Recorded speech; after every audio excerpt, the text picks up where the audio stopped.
She had walked 111 miles, and every door she reached had closed before she could say her name. Not because she was cruel, not because she was dangerous, because she was big and she was tired and she was alone, and people have a way of deciding who deserves help before they ever ask what happened. By the time she came up the wagon road to my place, her boots had worn through at the heel, and she was carrying her own shoes in her hands like she'd been saving them for something. 12 years I'd lived out there, and nobody came up that road unless they were lost. She wasn't lost.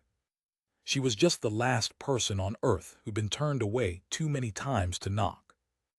What happened over the next 3 months changed the shape of my whole life, and I'm not the hero of it. I want to be clear about that from the start. I've heard people tell this story wrong. I've heard them make me out to be some good man who saved a woman.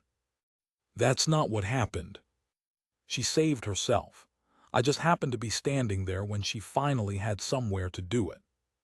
The dog knew before I did. That's the thing about Rufus, old blue heeler. One bad eye. Deaf in a way that came and went depending on whether I was calling him for supper or calling him to work. He couldn't hear a rifle shot at 40 yards, but he could hear a stranger's footfall at a quarter-mile, and he'd been standing in the doorway of the barn for a full 3 minutes, tail rigid, ears cocked toward the south road, making a low sound in his chest that wasn't quite a growl. I keep a log. I've kept one since 1889 when my father died and left me the ranch and a black leather ledger with his handwriting in the first 40 pages and nothing but empty lines after. I didn't know what else to do with it, so I started writing down the weather, the price of feed, the days the well ran low. Habit turned into compulsion.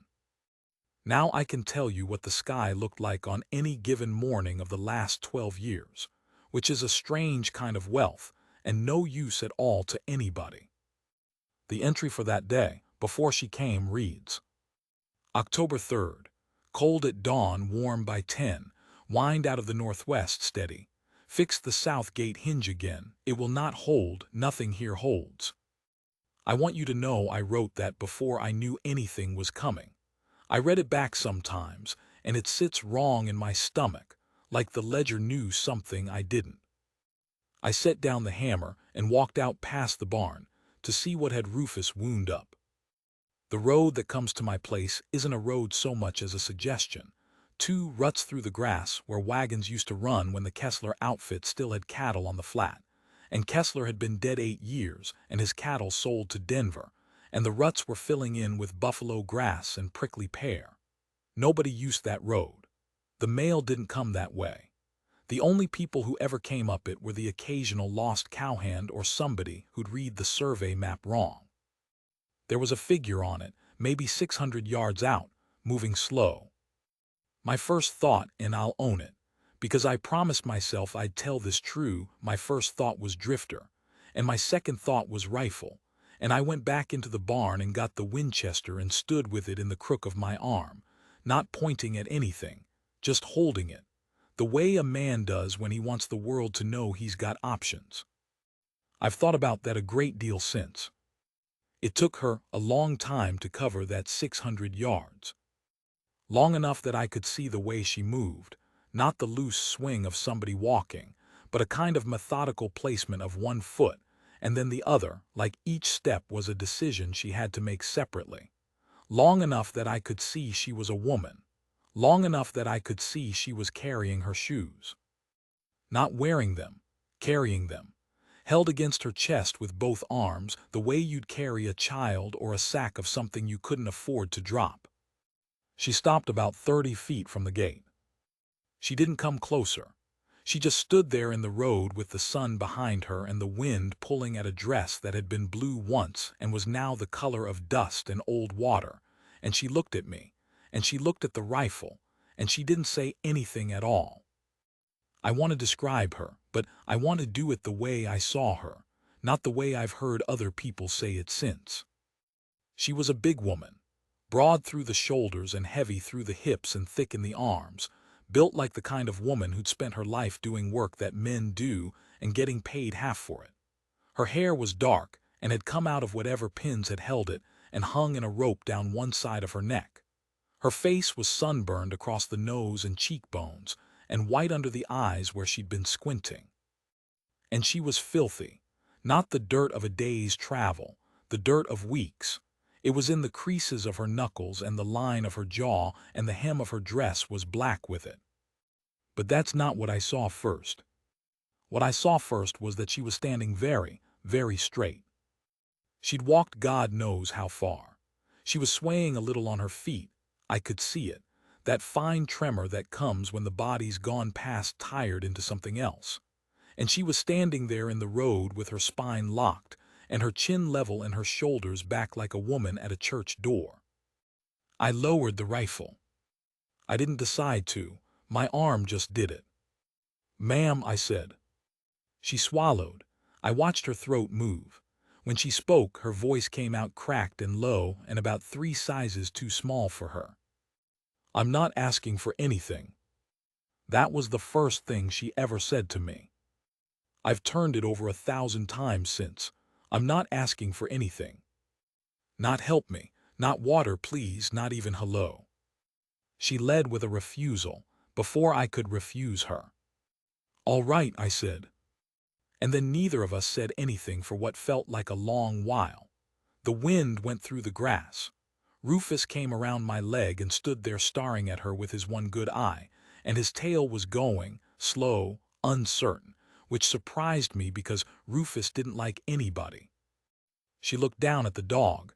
Something in her face moved. "I'll go on," she said. "I just wanted to see if there was water, if there's a creek. I'll go on." "There's a creek." "Where?" "East of the barn, past the cottonwoods, about 400 yards.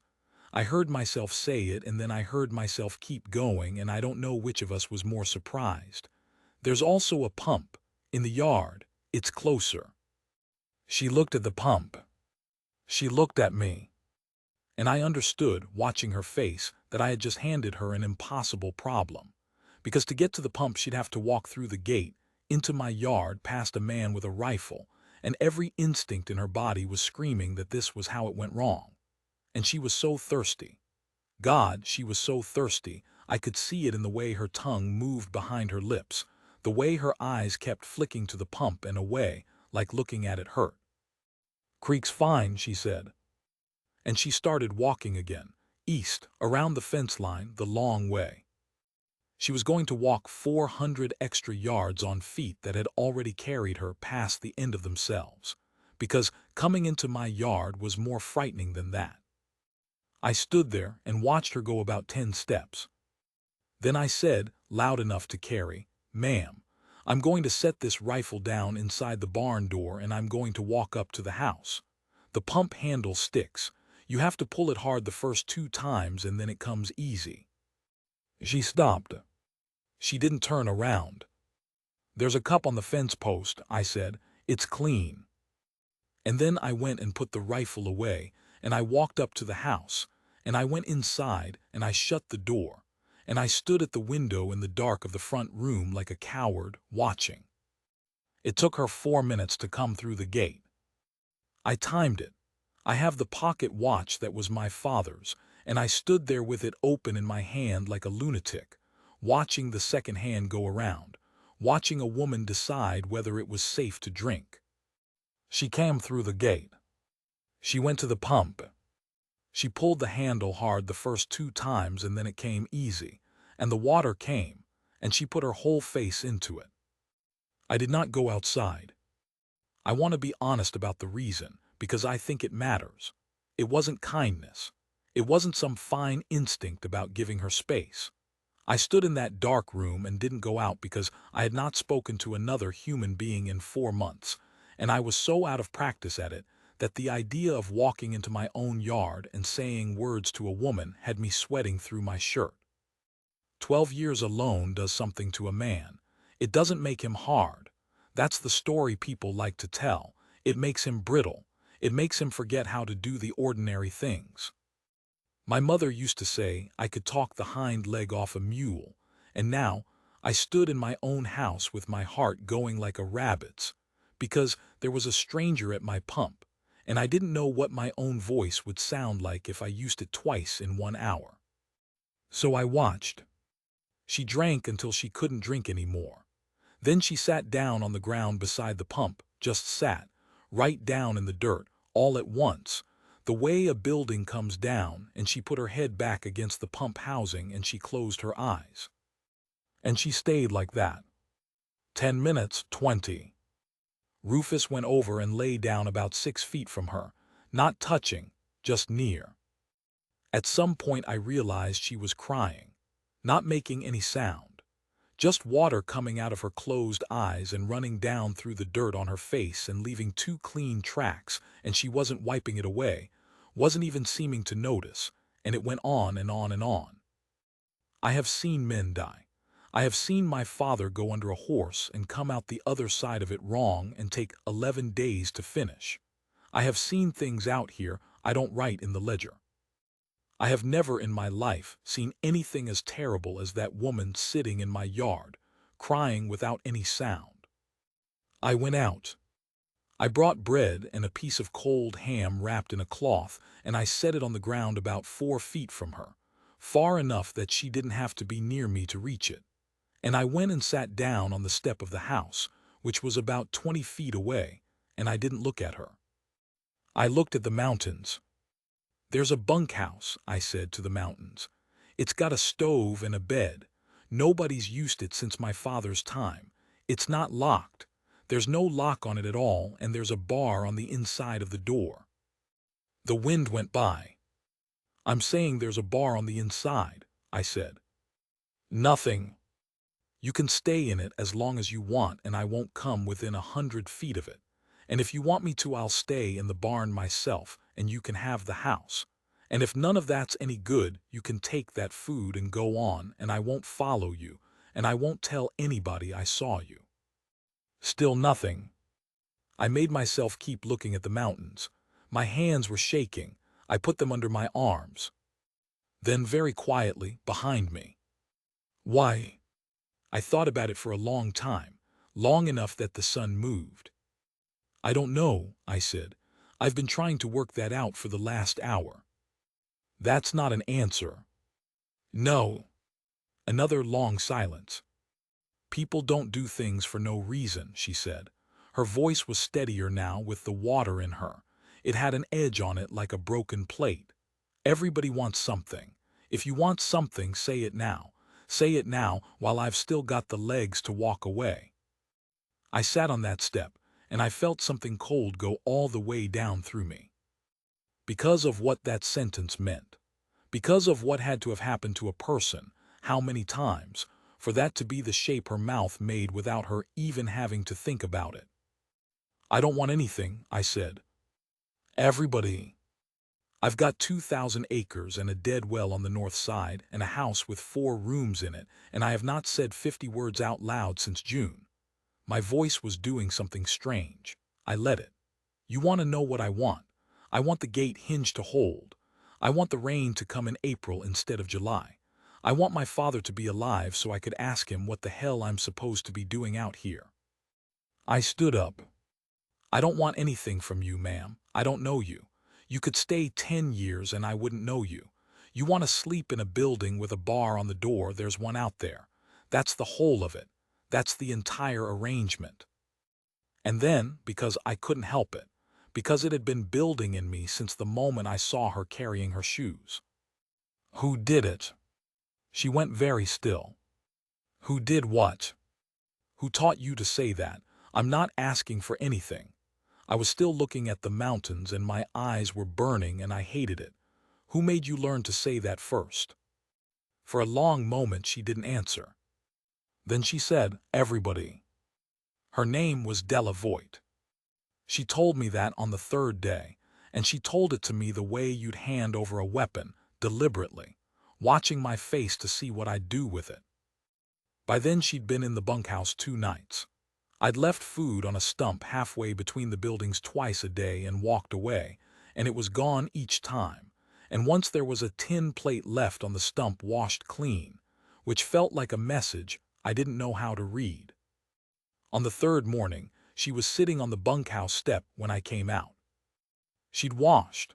Her hair was wet and pulled back, and she'd found the old blanket in the trunk and cut a hole in it and belted it. And she looked like something out of a story about the end of the world, and she looked rested, which changed her face in a way I wasn't expecting. "Della Voigt," she said. "Voigt, my father was German, he's dead." "Ash Corrigan." "I know, it's carved on the gatepost." She looked at me steadily. "You want to know what happened to me?"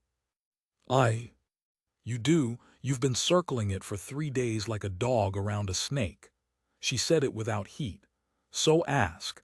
Ask it straight or don't ask it at all, but stop looking at me like that." So I asked it straight. "Where'd you walk from?" "Calvin." I felt my mouth open. Calvin was 111 miles. I knew because my father had driven cattle there twice and complained about the distance every day of my childhood. "You walked from Calvin." "I walked from Calvin." I had to stop and do it in my head. "That's 3 weeks, that's 26 days, she said it flatly. "I know exactly how many days it was. I counted every one of them." I sat down on the ground, right there in the yard. My legs weren't reliable. "There's a stage," I said stupidly. "There's a stage that runs from Calvin to Belfork twice. They wouldn't take me." "What?" "The stage," her jaw was working. "I had the money.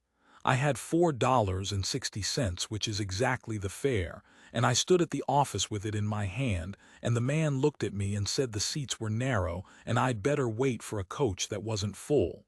A pause. "There were 3 people on it." I didn't say anything. "So I walked." She shrugged with one shoulder. "It's not complicated. A person can walk 100 miles, it just takes a while." "Della." "Don't," she held up a hand. "Don't do the face. I've seen that face. That face is worse than the other one." "What other one?" "The one where they look at me and decide what I am before I open my mouth." She was looking at her hands. "Fat so I'm lazy, alone so I'm loose, big so I'm strong so I can take it, whatever it is." Every town I came through, 26 days, and it was the same in all of them. Some of them shut the door before I could say what I wanted. Some of them let me say it first so they could enjoy the saying no. Her voice didn't rise. That was the worst part. It stayed absolutely level. "A woman in Pryor's Landing gave me a heel of bread and told me to eat it on the road so nobody'd see. Like I was something you'd hide." She stopped. "That was day 19, she said. "That was the only food anybody gave me in 26 days, 1 heel of bread, and I had to eat it walking." I got up and went into the barn and stood there in the dark and put my forehead against the wall. I don't know how long. When I came back out, she hadn't moved. She was still sitting on the step. She watched me cross the yard and she said, almost kindly, "You didn't have to hide. I don't mind if a man cries. I mind if he lies about it." I wasn't crying. "All right." I was. I sat down about 8 feet from her, which was closer than I'd been yet. "Where were you going? 111 miles. Where were you going?" And she said the thing that broke me. She said nowhere. She turned her face toward me, and her eyes were dry and absolutely steady, and she said, "I wasn't going anywhere, Mr. Corrigan. There's nowhere to go. I was just walking until something happened. That's the whole plan. That was the entire plan. Walk until something happens." A small, terrible smile. "You're what happened." October 6th. She has been here 3 days. She walked from Calvin. I do not have words for it, and I am not going to try to find them tonight. Wind from the west. Gate hinge held. I have been alone 12 years, and I thought I understood something about it, and I understood nothing. She started working on the 4th day. I didn't ask her to. I came out of the house at dawn, and she was in the corral with a coil of wire and a pair of my father's fencing pliers, and she had already restrung 40 feet of the north line, and she'd done it right, better than I'd have done it. The wire tensioned even, the staples set at a proper angle. "You know fencing?" I said. "I know fencing." She didn't look up. "My father had 160 acres in the Bitterroot. I ran the fence line from the time I was 9. I can shoe a horse and dress a hog, and I have birthed calves in weather that would kill a man, and I would like to make something clear. She stood up. She was nearly as tall as me. I'd never noticed that before, and I noticed it now, and something in my chest did something complicated. "I'm not staying here for free," she said. "I don't take charity. I've had charity offered to me exactly 4 times in my life, and every single time there was a price on it that nobody said out loud until later. So I'll work. I'll work harder than you do, and I'll work until you tell me to stop. And the day you decide there's a bill coming due, you tell me, and I'll walk out that gate the same way I walked in it." She was breathing hard. Her hands had wire cuts on them. "That's the arrangement," she said. "You said you'd say the whole arrangement. That's mine." I looked at her for a long moment. Then I said, "The north line's a mile and a half." "I know. It's going to take you 2 weeks." "I know. You want help." She blinked. It was the first time I ever saw her genuinely surprised, and I filed it away. And I've kept it, that half-second where her face came unlocked, and I saw a woman under it who was about 34 years old and had been tired for a very long time. "You'd work the line," she said slowly, "with me." "It's my fence." "That's not what I asked." "I know it's not." I picked up the second pair of pliers. "Yes, I'd work the line with you. I'd like to, in fact. I'd like it a great deal, and I'm going to tell you why, and then I'm never going to mention it again because it's embarrassing." She waited. "Because it's 1.5 miles of fence," I said, "and I've done every foot of it alone for 12 years, and I have gotten so used to being alone that I forgot it was a thing that was happening to me. I thought it was just the weather. I thought it was just the shape of the world." I was looking at the wire. "You've been here 4 days, and I've talked more than I did in the whole of last year, and last night I lay there and I couldn't sleep, and I couldn't figure out why, and then I realized it was because I was listening for the sound of somebody else on the place, and it was there, and I was glad." I made myself look up. "So that's what I want," I said. "Since you asked, since you said everybody wants something, that's it, that's the whole thing. I want somebody to be out here at the same time as me. You don't have to talk to me. You don't have to like me. I'd just like the ranch to have 2 people on it instead of 1. She didn't say anything. She turned around and picked up the wire coil and started walking north along the fence line. And I thought I'd ruined it. I thought I'd said too much, and she was going to keep walking straight out to the road and off the edge of the world. She got about 20 feet. Then she stopped, and without turning around, she said, "Bring the staples." And that's how it started. Not with rescue, not with some grand gesture, some noble cowboy sweeping down. It started with 2 people and 1.5 miles of bad fence, and a whole lot of things neither of us was ready to say. It started with "bring the staples." I have thought about those 3 words more than I have thought about any 3 words in my life. We worked the north line for 11 days. She was faster than me. I want that in the record. She was stronger through the shoulders, and she had a way of setting a post that I've never been able to copy, some trick of the wrist. And by the 3rd day, I'd stopped pretending I was teaching her anything and started just doing what she said. And she talked. Not much, not at first, but the work loosened something. Fencing is a good thing for talking. You're side by side, you're not looking at each other, your hands are busy. There's no pressure in it.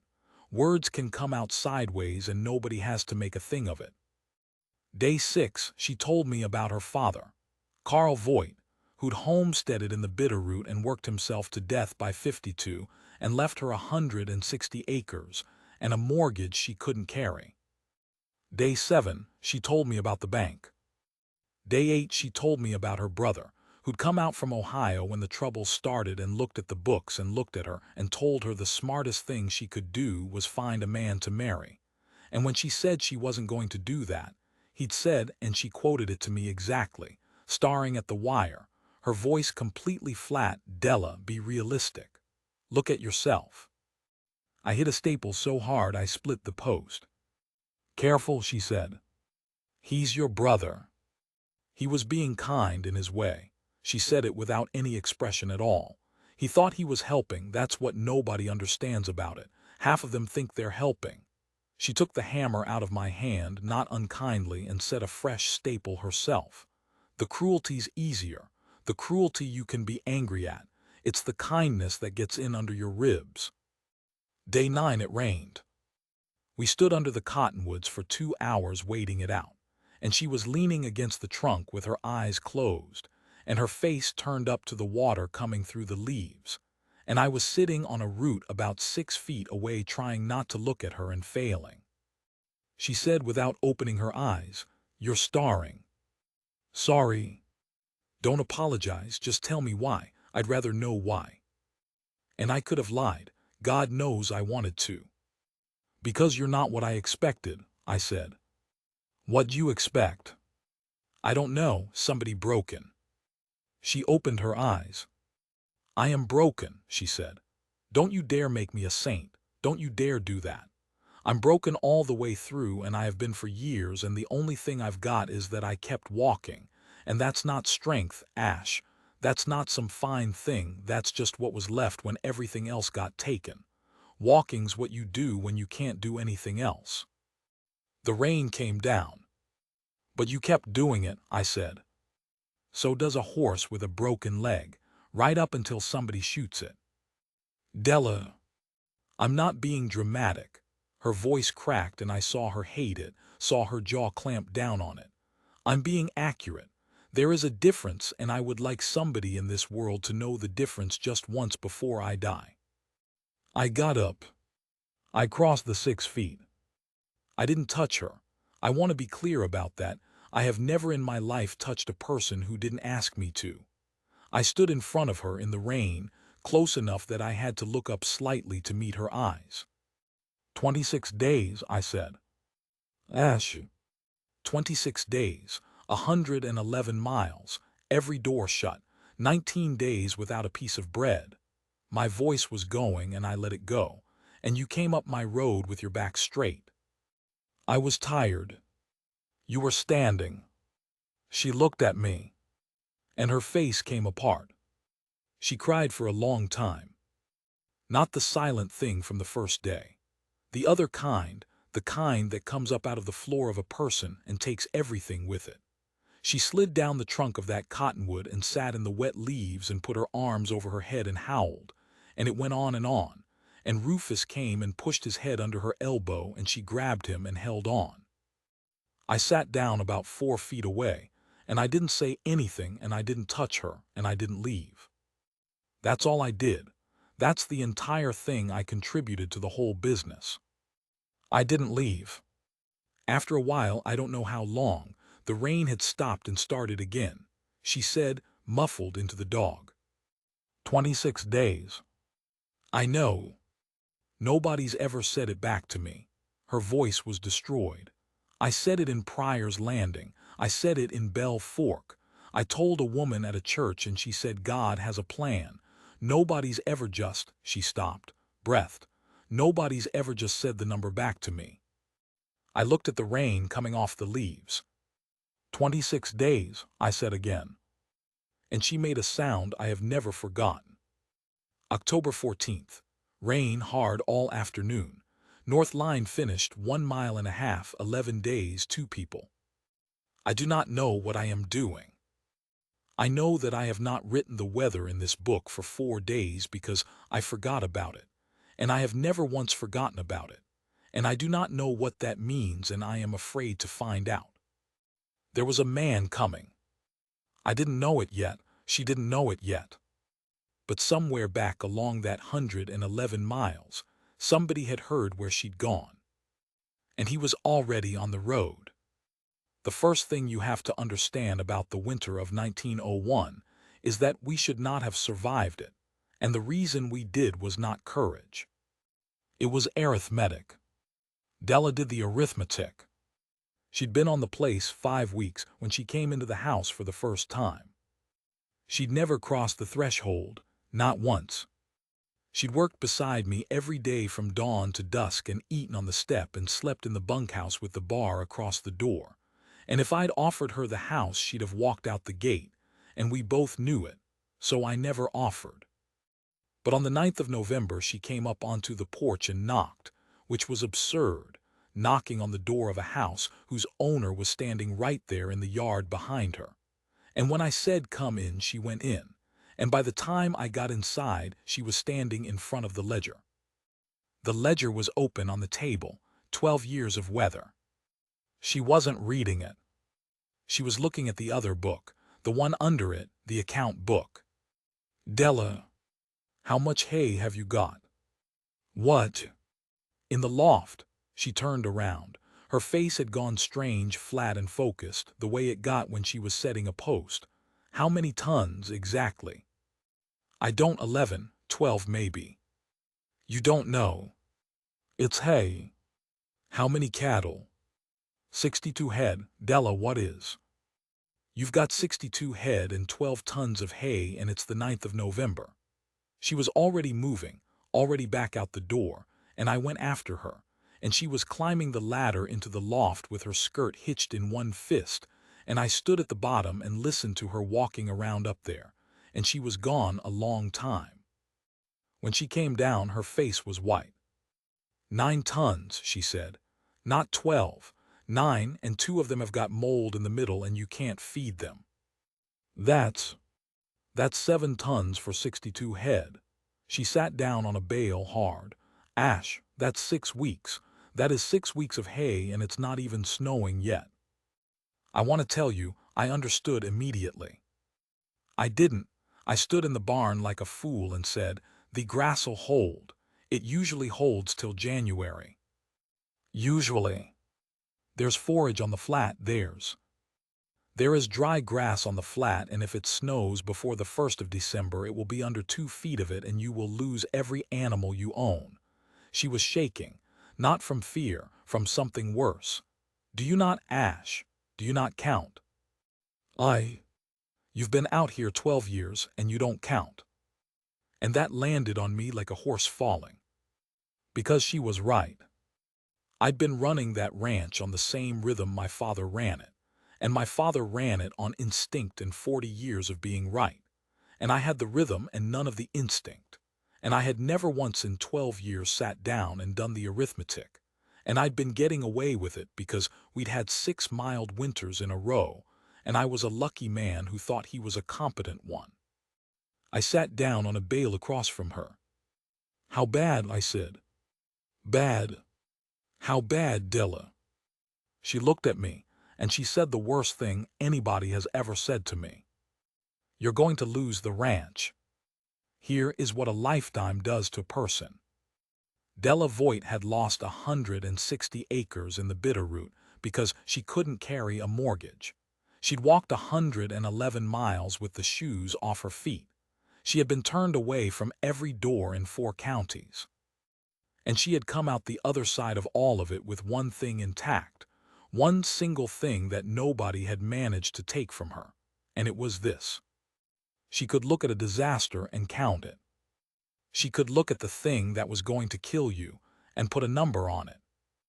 That's not a gift. That's a scar. You don't learn to do that unless you've had to do it before at 3 in the morning alone with the bank's letter on the table.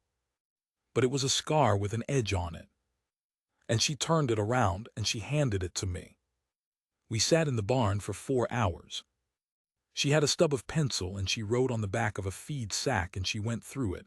Every head of cattle, every ton of hay, the well on the north side that was dead and the one on the south side that was slow, the seed money, the price of hay in Bell Fork, the cost of hauling it, the cost of not hauling it. And around the 4th hour, she stopped writing. There's a way, she said. Say it. You won't like it. Della, I've got 7 tons of hay and 62 cattle and it's November. Say it. She put the pencil down. Sell 40 head. Now, this week, before anybody else in the county figures out what I just figured out and the price goes through the floor. Her voice was very steady. Sell 40 head, take the money, Buy hay in Bell Fork at $11 a ton while it's still $11, and winter 22 head fat instead of 62 head dead. I stared at her. That's 2/3 of my herd. Yes.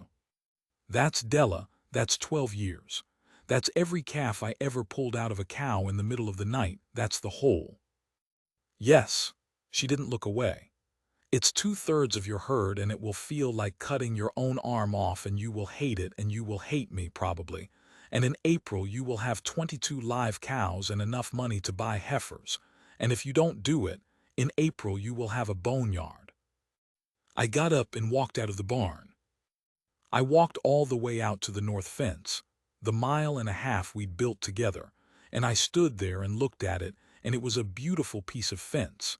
It was the best fence on that whole ranch, and I put both hands on the top wire and I let it cut into my palms. 12 years. My father's cattle. Some of those cows had grandmothers in that herd. There was a red heifer out there whose great-grandmother I'd watched my father buy at auction when I was 11 years old, and he put his hand on my shoulder and said, "That's the start of something, Ash. Sell 40 head." I stood there until it got dark, and my hands went numb on the wire. She was sitting on the bunkhouse step when I came back. Just sitting. She'd been sitting there for hours in the cold, waiting. I stopped in front of her. "Say it again," I said. "Sell 40 head. Say the other part." She looked at me steadily. "You will hate it," she said, "and it's right." November 10th. Sold 40 head to the Meacham outfit for $19 a head, $760. Bought 11 tons of hay at Bell Fork, $121. I have never done anything that hurt like this. I watched them load the red heifer, and I had to go around the side of the barn. Della stood there the whole time. She didn't look away once. She said somebody ought to watch it, and if I couldn't, she would. I do not deserve this woman on my place. The snow came on the 28th of November. It came the way it does out here. No warning. Just a sky the color of a dead fire, and then the wind swinging around to the north, and then it was on us. And it snowed for 3 days without stopping. And when it stopped, there was 31 inches on the flat and drifts against the north side of the barn that came to my chest. Every ranch in that county lost cattle that winter. Meacham lost 140 head, including, I am told, most of the 40 he bought off me, which is a thing I have never known what to feel about. We lost 3 out of 22. Because we had 18 tons of hay in the loft, and because a woman who'd been turned away from every door between here and Colvin had sat on a hay bale with a pencil stub and counted. But I'm getting ahead of it. Because the snow wasn't the thing that nearly ended us. He came on the 2nd of December. 4 days after the snow stopped, when the road was just barely passable, riding a played-out bay horse and wearing a coat that had been good once. I was in the yard forking hay when I saw him coming, and I knew, the way you know, before I could see his face. I knew because Rufus started screaming. Not barking, screaming. That dog was 14 years old and half-deaf, and he set up a sound I had never heard out of him, and he went for that gate like he meant to go through it. And behind me in the barn doorway, I heard Della drop a bucket. I turned around. She was standing there with her hands at her sides, and her face had gone the color of the snow, and she was not moving, not at all, not even breathing as far as I could tell, and she was looking down the road with an expression I hope to God I never see on a human face again. "Della." She didn't hear me. "Della." "That's my brother," she said. His name was Emil Voigt. He came up to the gate and he sat there on that horse and he looked at me, took me in, the coat, the hay fork, the house behind me, and I watched him do arithmetic of his own, and I watched him decide something, and then he smiled. He had a good smile. I want to be fair to him. He was a handsome man with a good smile and a voice like a lawyer's, and he swung down off that horse like we were old friends. You'd be Corrigan, he said. I've come a long way. I'd take some coffee if it's going. Who told you she was here? The smile didn't move. His eyes did. Man in Bell Fork said a big woman come through, headed west. Said she'd taken up with a rancher out past the Kessler Flat. He was still smiling. Took up. That's the phrase he used. Not mine. I felt my hands close on the fork handle. Get off my land. Now hold on. Get off my land. She's my sister. And there it was, the thing under the voice, the thing I'd been listening for. It came up like a rock under a plow. She is my sister, Corrigan, and there's 160 acres in the Bitterroot with her name on the deed and mine on the note, and I have been looking for her for 4 months while she's been out here. And his eyes went past me to the barn, to where she was standing in the doorway, doing whatever this is. Della came out of the barn. She walked past me. I put out a hand and she went by it like it wasn't there. She stopped about 10 feet from him. And she said, "You want me to sign it?" Della, that's why you're here. 4 months, 111 miles in December. Her voice was flat and dead, and I had never heard it like that, not even the first day. You want me to sign off the deed so you can sell it. That's all this is. That's all this has ever been. That land is underwater. Then let it drown. It's $4,000, Della, he stopped, recalibrated, softened, and that was so much worse. Della, look at yourself, look where you are. He gestured at me, at the ranch, at all of it, and he made it obscene without saying a single obscene word. You're living in a bunkhouse on a stranger's land, in the snow, and I know you think this man's different, I know you think. Emil. But you've got to be realistic. You've always had this thing where you can't be realistic about yourself. Emil. He stopped. And Della Voigt, who had walked 111 miles, who had eaten 1 heel of bread in 19 days, who had come up my road carrying her shoes, stood in the snow in front of her brother and said, very quietly, "You told me to look at myself." He blinked. 4 years ago, in the kitchen at the Bitterroot, you told me to be realistic and look at myself. Her hands had come up. They were shaking. She let them shake. And I did, Emil. I did what you said. I looked at myself for 4 years, every day. I looked at myself in every window of every town that shut its door on me. I looked at myself so hard I stopped being able to see anything else. She took a step forward. And then I walked 111 miles, she said. And I got to the end of it, and there was a man here who never once told me to look at myself. Emil Voigt looked at his sister. And then, God help him, he laughed. It wasn't cruel. That's what I can't get past. It was incredulous. It was the laugh of a man who has been handed something so absurd he can't process it, and it came out of him before he could stop it, and it was the single most violent thing that happened on my ranch that entire winter. You think he was actually shaking his head. Della, he's a hermit in the middle of nowhere who hasn't seen a woman in 12 years. Of course he never told you to look at yourself. He'd have taken anybody who walked up that road. I hit him. I'm not proud of it. I'd like to tell you I stood there and said something fine. I hit him with a closed fist and he went into the fence and the bay horse spooked and I stood over him and I was going to hit him again, and I have thought about that a great deal since. About the fact that I was going to hit him again, that there was nothing in me that was going to stop, that I have never in my life been that close to the other side of myself. Della stopped me. She got between us. She put both hands flat on my chest and she pushed me back, and she was strong. She was so strong. I went back 3 steps like a child and she said, Ash, no. He said. I heard what he said. Della, he said. I know what he said. She was crying. Standing in the snow with blood on the fence behind her and her brother on the ground, crying, and her hands were still flat on my chest, and she wasn't pushing anymore. She was just leaning, and I could feel her whole weight coming through her arms. Don't, she said. Don't do it for me.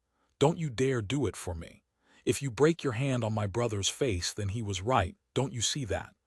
Then this is exactly what he says it is, and I am exactly what he says I am, and I have not walked 111 miles to have some man fight for me." She stopped, breathed. "I didn't come here to be saved, Ash." I put my hands down. Emil got up. His nose was broken, and there was blood down the front of the coat that had been good once. He didn't say anything. He looked at his sister for a long moment. And she said, and this is the part I still can't think about without having to put down whatever I'm holding. She said, "Give me the paper." He gave her the paper. She read it standing there in the snow. It took her a long time. She read every line of it, and then she went back and read it again. And Emil stood there bleeding, and I stood there with my hand opening and closing, and Rufus stood in the gateway making a sound. Then she said, "Pencil." He gave her a pencil. She put the paper against the fence post, and she signed it. "Della, it's $4,000 of debt, Ash." She didn't look at me. She was still looking at the paper. It was never anything else. It was never an inheritance. It was a hole with a fence around it, and my father dug it, and I've been standing in it for 4 years. She handed it back to her brother. "Take it," she said. "Take the note, take the land, sell it, keep it, drown in it, I don't care, I'm done." Emil took the paper. His hands weren't steady. "Della, there's one more thing." And now she looked up, and I saw her face, and there was nothing in it. Nothing at all. It was the emptiest thing I have ever seen. "You said he'd have taken anybody who walked up that road." Emil didn't answer. "You're wrong," she said, "but that's not why you're wrong." She stepped closer to him. "You're wrong," Della said, "because I would not have stayed for anybody. I walked past 400 doors, Emil. I could have knocked on any of them. I could have found some man in Pryor's Landing who'd have had me, and I'd have been warm, and I'd have been fed, and I would have been nothing for the rest of my life. And I didn't." Her chin came up. "I kept walking, 26 days, because I would rather have died on that road than be taken by somebody who was settling for me." Silence. "I chose this," she said. "Me. I chose it. I looked at this man, and I looked at this ranch, and I made a decision. And that is the first decision anybody has let me make since I was 9 years old, and you can take the bitter root, and you can take the $4,000, and you can take everything Papa ever left me." Her voice broke, and she let it break, and she kept going. "But you cannot have that, that one's mine." Emil Voigt got on his horse. He sat there a moment. He looked down at her, and there was something in his face at the end, I saw it, and I've never been sure what it was, and I've stopped trying to decide. He said, "You look well." And then he rode away. She stood in the road and watched him until he was gone. I didn't go to her. I understood somehow that I was not to go to her. She stood in the snow for a long time. And then she came back to the barn, and she picked up the bucket she'd dropped, and she went and finished the milking, and she did not say one single word for 4 days. December 2nd, her brother came, he is gone. She signed away 160 acres in the Bitterroot. She has not spoken since. I broke my hand on his face. It was the wrong thing to do, and I knew it while I was doing it, and I did it anyway. She is right about what it means. I am trying to sit with that, and it is very hard. No weather to report. I did not look. On the 5th day, she came into the house without knocking. I was at the table with my hand wrapped, and the ledger open in front of me, and I hadn't written anything in it. And she came in and stood across from me and said, "You're not writing." "No." "Why?" I looked at the empty page. "Because I don't know what to put," I said. She pulled out the chair and sat down. It was the first time she had ever sat at my table. "Put the truth," she said. "Della." "Put the truth, Ash." Her voice was raw from 4 days of silence. "You've been writing weather for 12 years because it's the only thing out here that can't hurt you. Rain fell, wind blew, nothing at stake, nothing to lose." She reached across and turned the ledger toward herself. You've got 400 pages of a man hiding from his own life." I didn't answer. She took the pencil, and she wrote in the ledger in her own hand, the first hand that wasn't mine or my father's to touch that book in 12 years. December 7th, Della Voigt is still here.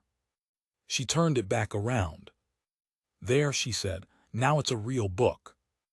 That night, I heard her crying through the bunkhouse wall.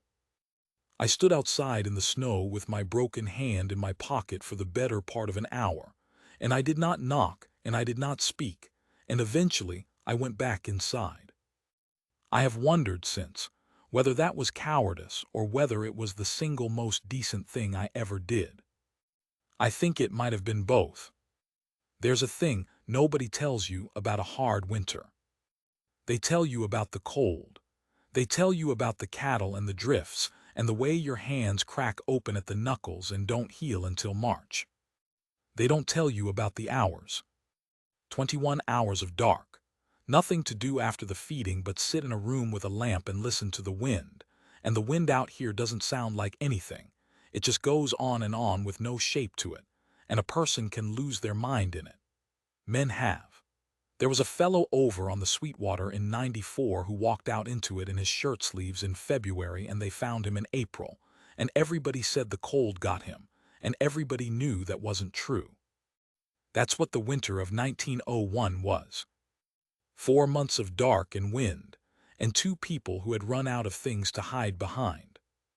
By January, she was in the house. Not the way you're thinking. She had the back bedroom that had been my father's, and she barred the door at night out of habit, and I never once went near it. But she ate at the table, and she sat by the fire, and the bunkhouse stood empty with the snow drifting up against it. And neither of us ever said a word about the change, because saying it would have made it into a thing, and it wasn't a thing. It was just that it was 30 below, and she was cold, and I had a stove. That's what we told ourselves. We read. That's the part nobody believes. There were 41 books in that house. My mother's mostly, hauled out from Missouri in a trunk in 1878. And Della read every one of them that winter, and she read them out loud, because she said the sound of the wind made her want to scream, and the sound of a voice made her not want to. So she read to me. She read David Copperfield, all of it, over 11 nights. She read a book of sermons that we both agreed was terrible, and she kept reading it anyway because she said finishing things was important. She read a botanical guide to the plants of the Missouri Basin, and she read it in the exact same voice she read Dickens in, deadpan, and about halfway through she looked up at me over the top of it and said, completely straight-faced, "Chapter 9, more grass," and I laughed so hard I had to leave the room. That's the winter, that's what it was. 2 people and a stove and 41 books and the wind, and somewhere in the middle of it, without either of us noticing, without a single word being said about it, everything changed. She read to me for 4 hours. Her voice gives out around the 4th hour and she gets stubborn about it. I do not want the spring to come. That is a very strange thing to write, and I am going to leave it there. Here's what I want to tell you about, though. Not the reading, not the winter. I want to tell you about the night in February. It was the 12th. There'd been a storm, and then the wind died and it went absolutely still the way it does, that terrible clear stillness, and the temperature dropped to 34 below, and the stars came out so hard it hurt to look at them. And a cow went down. One of the 22. A brindle heifer first calf, and she was down in the corral and calving, and she was calving wrong. The calf was backwards, and she'd been at it too long before we found her, and she was already going. We were out there 4 hours. 4 hours in 34 below in the dark with a lantern, and I want you to understand what that means. That means the water in the bucket freezes while you're using it. That means your hands stop working, and you have to put them inside your own shirt against your ribs for 90 seconds to make them work again, and then you go back in. That means the blood freezes on your forearms in a crust. Della had her arm inside the cow up to the shoulder for most of it. Turning the calf. I couldn't do it.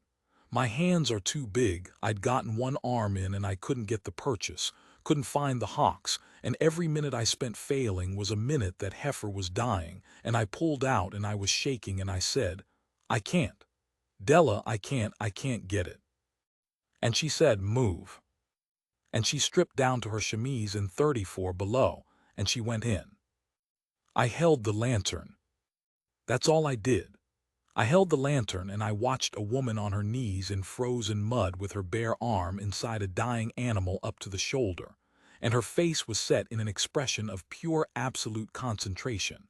And every so often she'd make a small sound of effort and then go still and just feel, eyes closed, seeing with her hand. 40 minutes. Her lips went blue. I told her to stop. She didn't hear me. I told her again and she said without opening her eyes, shut up, Ash, and I shut up. And then at some point her face changed. Got it, she said. The calf came out dead. It had been dead for hours. We'd both known. I think we'd both known from the first minute and neither of us said it because saying it meant stopping. But the heifer lived. The heifer stood up. Della sat down in the mud. She sat down in the frozen mud in her chemise with her arms out in front of her covered to the shoulder in blood and birth, and she was shaking so hard she couldn't hold herself up, and I dropped the lantern and got her up and got the coat around her and got her into the house, and she was gone. She was so far gone. She was talking and none of it was words. I got her in front of the stove. I got her hands in water, not hot. You can't use hot. You have to use warm and it takes forever and it is the longest thing in the world. And she came back. Slowly in pieces. And when she came back, the first thing she said, sitting on the floor in front of my stove with her hands in a basin and her hair full of frozen mud, the very first thing she said was, did she stand up? Della, did she stand up? She stood up. And Della Voigt put her head back against the wall and closed her eyes and said, good, and started crying. And she cried for about 90 seconds and then she stopped and said, there's blood on your floor, I'll do it in the morning, and fell asleep sitting up. I sat with her all night. I sat on the floor across from her with my back against the table leg, and I watched a woman sleep, and I did the arithmetic that I had been refusing to do since October. Here is the arithmetic. She had come up my road carrying her shoes. She had walked 111 miles because everybody in 4 counties had looked at her and decided what she was worth. Her own brother had told her to look at herself. And she had gotten to the end of all of it, past all of it, and she had knelt down in frozen mud at 34 below and put her bare arm inside a dying animal for 40 minutes to save something that wasn't hers. And I had spent 12 years alone on this ranch, writing down the weather. And I had been calling that a life. February 13th, clear, at dawn, which is the coldest I have ever recorded. Brindle heifer calved, calf dead, cow lived, Della turned it. She was in the corral 4 hours and it nearly killed her. I have been writing weather in this book for 12 years. I am going to stop. I didn't tell her. Not for a long time. Not until March, when the snow started to go and the creek came up and the road opened. And one morning I came out and she was standing at the gate looking down the road with her arms crossed. And my heart stopped. Because that's what it looks like. That's exactly what it looks like when somebody's thinking about leaving. Road's open, she said. Yeah. Been closed since November. Yeah. She didn't turn around. You could go into Bell Fork, she said. Get supplies, see people. I could. You haven't got much left in the way of coffee. No. The wind went by. It was warm, the first warm wind of the year. That soft, wet, unbearable wind that comes in March and lies to you about spring. Della. Don't. Della, I'm going to say a thing. Don't. And she did turn around then and her face was wrecked, and I realized she'd been standing at that gate crying. Don't say it. Don't you dare say it. I know what you're going to say, and if you say it, it's over. It's not. It is. Her voice cracked wide open. Because the second you say it, I have to decide, and I can't, Ash, I can't. I don't know if I stayed because of you or because I was starving. I don't know, and neither do you. She was gripping the gate rail with both hands. You met me on the worst day of my life. You've never met me. You met the thing that was left after 26 days of walking, and you've been kind to it. And of course it loves you, of course it does. A dog would love you. Don't do that. I'm being accurate. You're being afraid. She stopped. I came and stood at the gate next to her, not touching. We had never touched, not in 5 months, not once, except her hands flat on my chest in the snow in December. You want to know what I was going to say? I said. No. I was going to say the road's open, and there's 111 miles of it, and you can walk out of that gate today, right now, and I will give you every dollar I've got, and the good horse, and I will not follow you, and I will not write to you, and I will not come looking. She was very still. And you'll go and you'll be somewhere else, I said, and you will find out who you are when you're not starving, and that's the only way you'll ever know. That's the only way either of us will ever know. I looked at the road. That's what I was going to say. She didn't speak for a long time. Then she said, in a voice I'd never heard, small and furious, "That's a terrible thing to say." Yes, that is the most unfair thing anybody has ever said to me. Yes, because now if I stay, I have to mean it. And she was breaking, coming apart, both hands over her face, and I can't afford to mean it. Ash, I have never once in my whole life been able to afford to mean anything. I did not touch her. She stood at that gate with her hands over her face, and I stood 2 feet away, and I did not touch her, because I understood. And this is the only thing in this entire story I got right, the one single thing. I understood that if I touched her, I would be deciding, and she had told me on the first day, sitting in the yard with her back against the pump. Everybody wants something.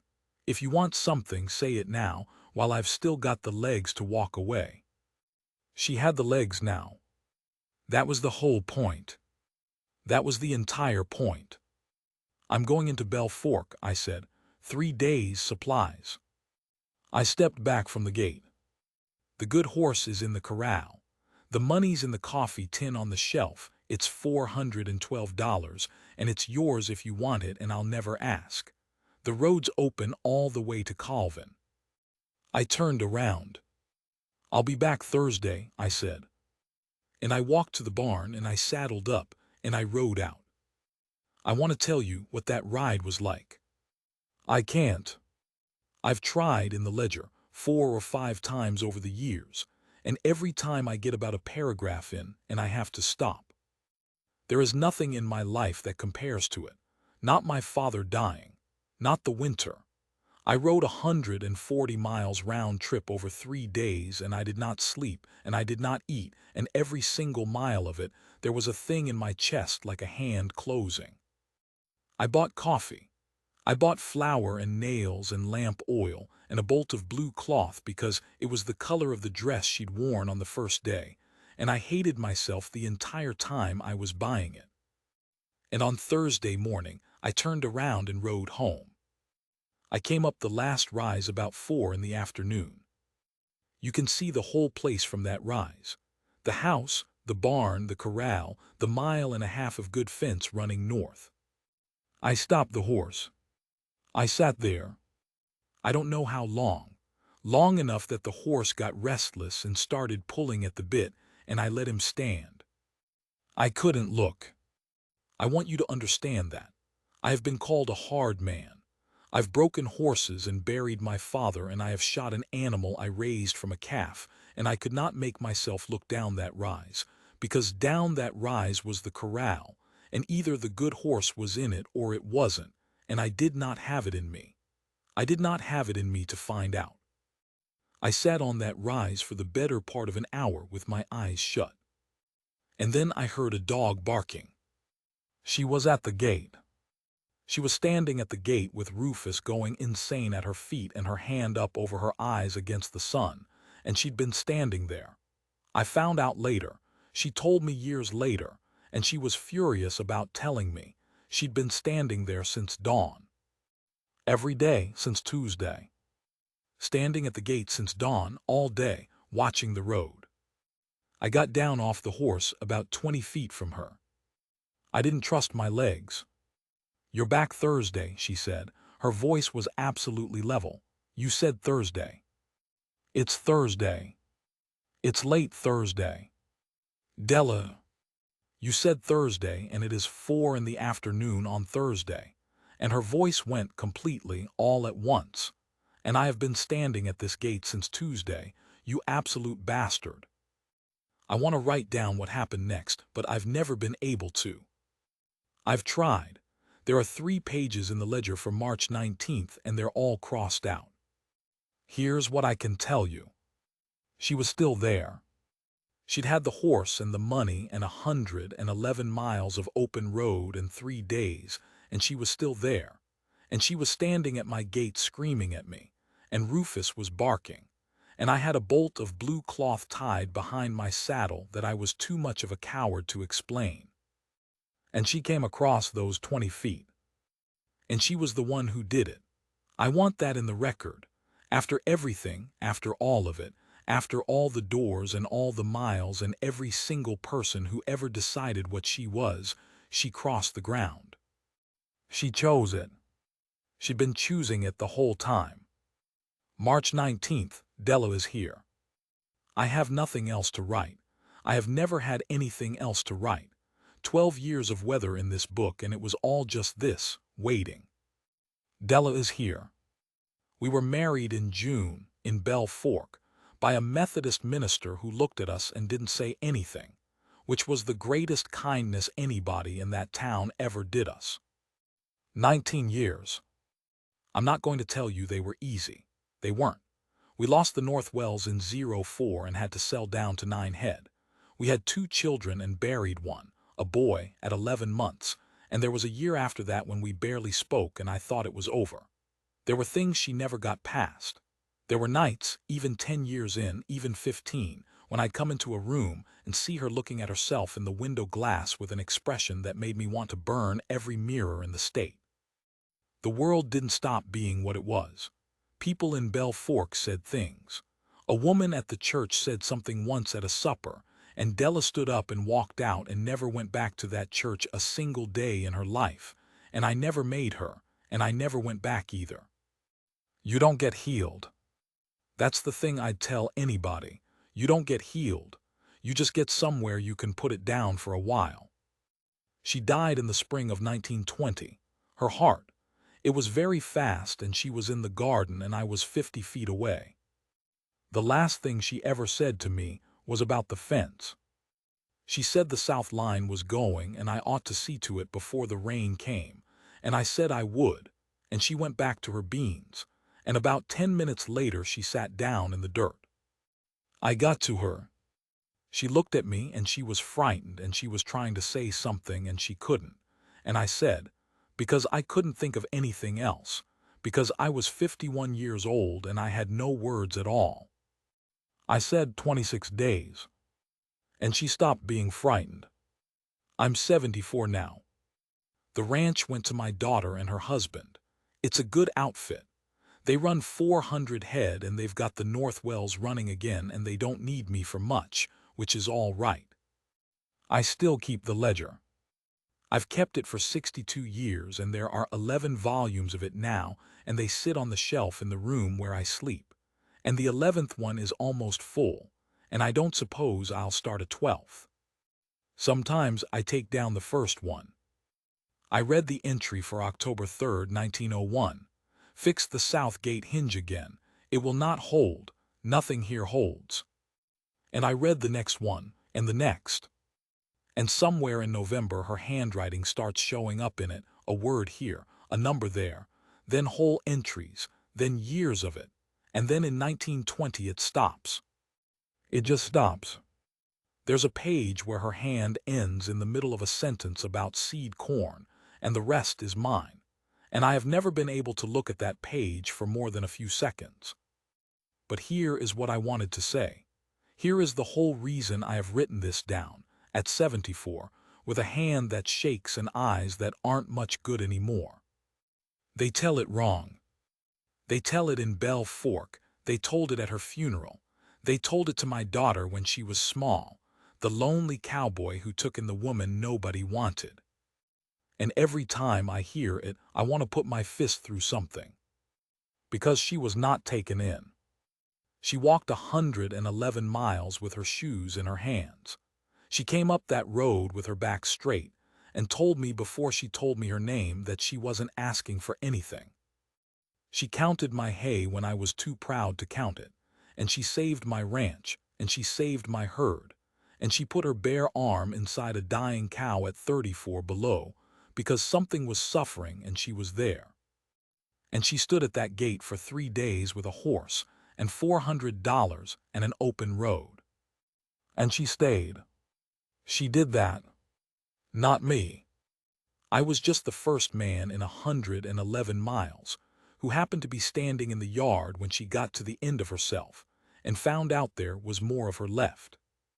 That's all I was. I've made my peace with it. It took a long time.